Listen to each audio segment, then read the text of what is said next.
In this unit on negotiation, we've looked at the importance of getting to know the other side at the beginning of the negotiation. We've also discussed various concepts of power, and especially the role that the BATNA plays in establishing your leverage in a negotiation. We're now ready to look at some psychological tools that you can use during a negotiation, but these are also traps that, when used by other parties, you want to avoid.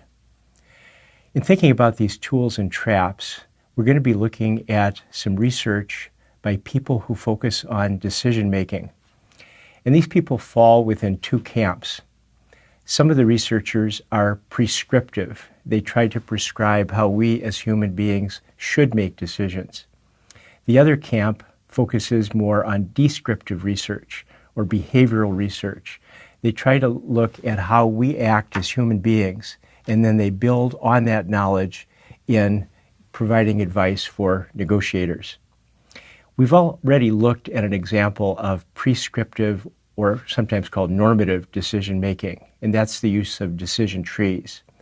We looked, for example, at how you can use a decision tree in evaluating a decision as to whether to acquire company A or company B.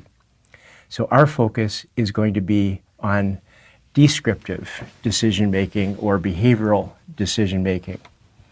Now, researchers in this area have discovered that you and I as human beings use certain rules of thumb to simplify our decisions. These rules of thumb are called heuristics. Let me give you an example.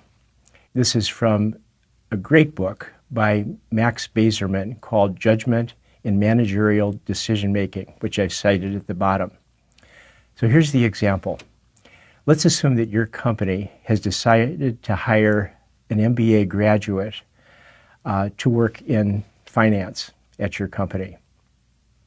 Your company has also decided that it is only going to recruit at the top 10 business schools. So that's your heuristic, that's your rule of thumb that you'll use in making this decision. If you had to criticize the use of that heuristic, what would your criticism be? You might want to hit pause and think about that for a second. What's wrong with recruiting only at the top 10 schools? Your answer might be, you could come up with a variety of reasons, but you might point out that by recruiting only at the top 10 schools, you might miss the very best candidate for your position. There are a number of very talented people who don't attend top 10 schools for a variety of reasons, and some of them might have experiences that would be a perfect fit for your company. So that's a problem with the heuristic. Now let me ask you, if you wanted to defend the heuristic, how might you defend it? Think about that for a second. Again, you might want to hit pause. In defending the heuristic, you might think of factors such as the cost of recruiting, the cost of visiting more than 10 campuses. You also might think of the quality of the candidates. As a general rule, the schools have already pre-screened the candidates for you, and generally the more talented people are going to be at the better schools. So all of us go through this kind of internal cost-benefit analysis in using heuristics, which help us navigate through a very complicated and uncertain world. And there's some good news and bad news with our use of heuristics. The good news is that these heuristics are mostly helpful in making decisions. The bad news is that occasionally they can result in serious error. And this is where we're going to focus. Where does our use of heuristics result in serious error that can cause problems during negotiation? It can cause you to fall into traps, or these errors can be beneficial when you're using them as a tool during your negotiations. So what we're going to do is to look deep into the human mind and try to determine how these errors can be used as tools to use or traps to avoid. Now, before we dive into these heuristics, let me ask you a trivia question. And the question is, who is probably the most successful investor in the world? And that answer is Warren Buffett. Now let me ask you a tougher trivia question. Over the years, when Buffett has faced serious financial decisions, there's always one person he goes to for advice. And who is that person? Tougher question. The answer to that is a man by the name of Charlie Munger. Mr. Munger attended the University of Michigan. He never graduated. He then talked his way into Harvard Law School. And after law school, he started a very successful law firm in Los Angeles. Over the last couple of years, it's been named the top law firm in the country. However, fairly early on, he decided that he wanted to focus on investments, and so he became Buffett's partner. Now, he hasn't been quite as successful as Buffett. He's only worth about $1 billion, but still he has been very successful. And somebody told me once that whenever Munger faces a difficult financial decision, he pulls a checklist out of his pocket, and he goes through the list to make sure that he doesn't fall into any trap. I'm not sure that the story is true or not, but somebody relayed that to me. So when we're done with this session, you're going to have your own checklist that you can use. And this checklist of psychological tools and traps will be useful not only in negotiation, but also in financial decision-making, in leadership decision-making. So this session, I think, is possibly the most important in the whole course.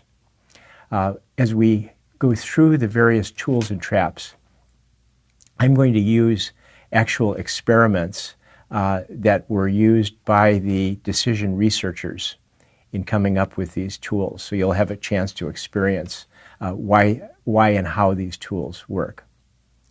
So let's start with something called the mythical fixed pie assumption. This is an assumption you and I make during a negotiation. We automatically assume that our interests are in direct conflict with the interests of the other side. Let's try a quick experiment. Let's assume that you are going to arm wrestle with someone else.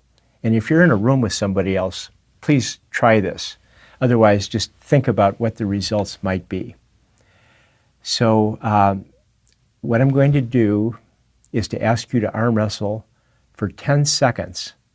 And you will receive a point for every time you could push the other person's hand to the table. And I want you to try to score as many points as possible within 10 seconds.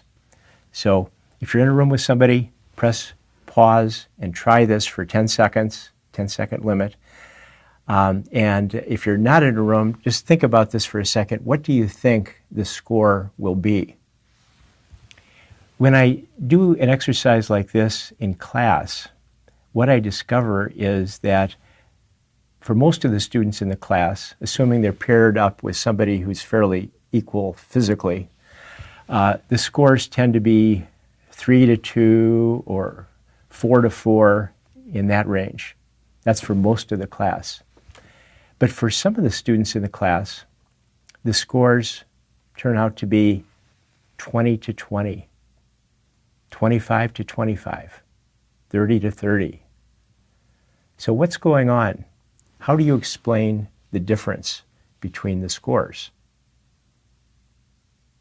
The difference is that most of the students in the class fell into the mythical fixed pie assumption trap. They assumed that this was a competition, and they tried to beat the other side. Did I say try to score more points than the other side? No. I said try to score as many points as possible. The people who scored the most points, and in effect built a larger pie, realized it was not a competition and that there was no conflict in interest, and so they would simply go back and forth and score a lot of points. So that's a physical illustration of this mythical fixed pie assumption that we all face in negotiation. Now, one piece of psychology that's related to the mythical fixed pie assumption is something called reactive devaluation.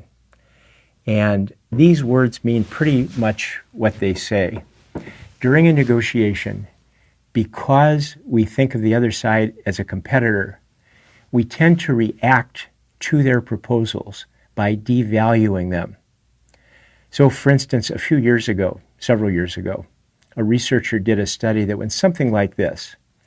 It was during the Cold War era, and this researcher took an arms reduction proposal to a group of subjects and said, this is an arms reduction proposal from President Gorbachev of Russia. What do you think of it? And these subjects, who are all Americans, basically said, that's a bad proposal.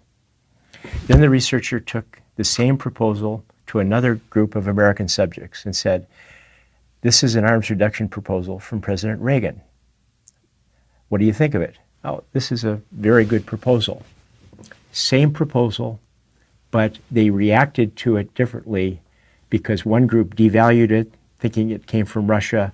The other group accepted it as it was. So very important to keep in mind this tendency toward reactive devaluation. When you fall into this trap, you lose the opportunity to consider what might be a great proposal that would satisfy your interests. I see this especially when I do exercises involving dispute resolution. I do one exercise, for instance, where the students represent a plaintiff who has sued a licensee, and the licensee comes in with a pretty good settlement offer. And what's the reaction of the students who are playing the role of the plaintiff? Often they will not even consider that proposal. They think, well, this person must be making the proposal because of weakness in their case. They react to it by devaluing it because they consider the other side a competitor.